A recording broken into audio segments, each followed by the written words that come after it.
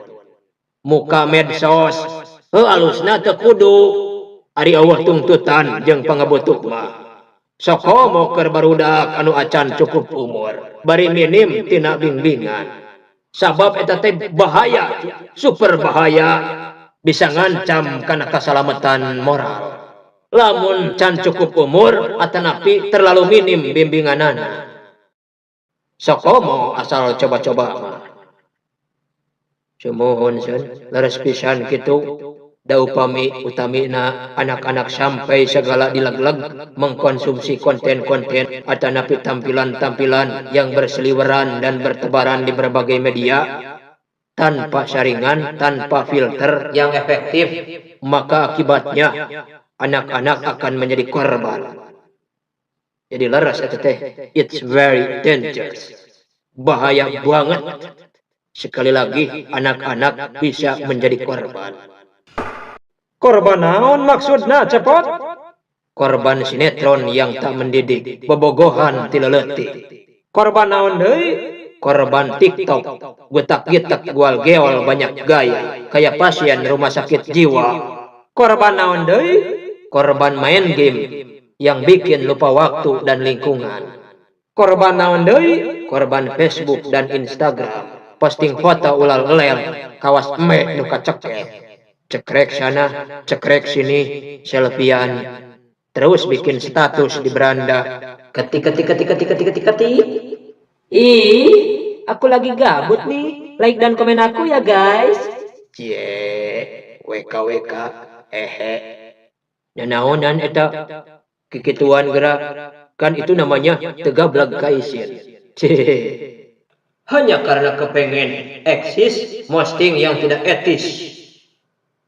Hanya karena kepengen banyak follower, tingkahna kawas anu terdengar. Jadikan itu kalau sampai begitu dampaknya berarti modernisasi jadi madorotnisasi, globalisasi jadi gobloglisasi, era digital jadi eranya teboga ka era. Nyata nu matak oge kitu anu dipikahariwang teh. Hal eta bisa ngalunturkeun moral anak bangsa, ngaruksak akhlak generasi muda. Nauzubillahi min zalik. Padahal lamun hirup urang hayang loba like, subscribe, follower, komen, lonceng notifikasi anu datangna natural, sing ingat atuh kana firman Allah. Jeung jieun kahadean kanu jadi kolot, dulur baraya, anak-anak yatim, jalma-jalma miskin, tatangga anu deket jeung tatangga anu jauh, jeung babaturan kitu teh. Kalayan Rasul oge apan ngadawuh anu salah sawios unina, khairun nas anfa'uhum linnas. Sahade-hadena jalma nyaeta anu mere mangpaat keur jalma sejen. Oge aya deui. Khairukum man ta'allamal Qur'ana wa 'allama.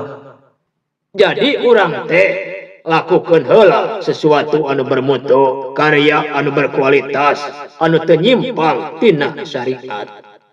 Kanyaokeun bakat diri jeung pangabisa anu kirana bisa dikembangkeun jadi hal eta.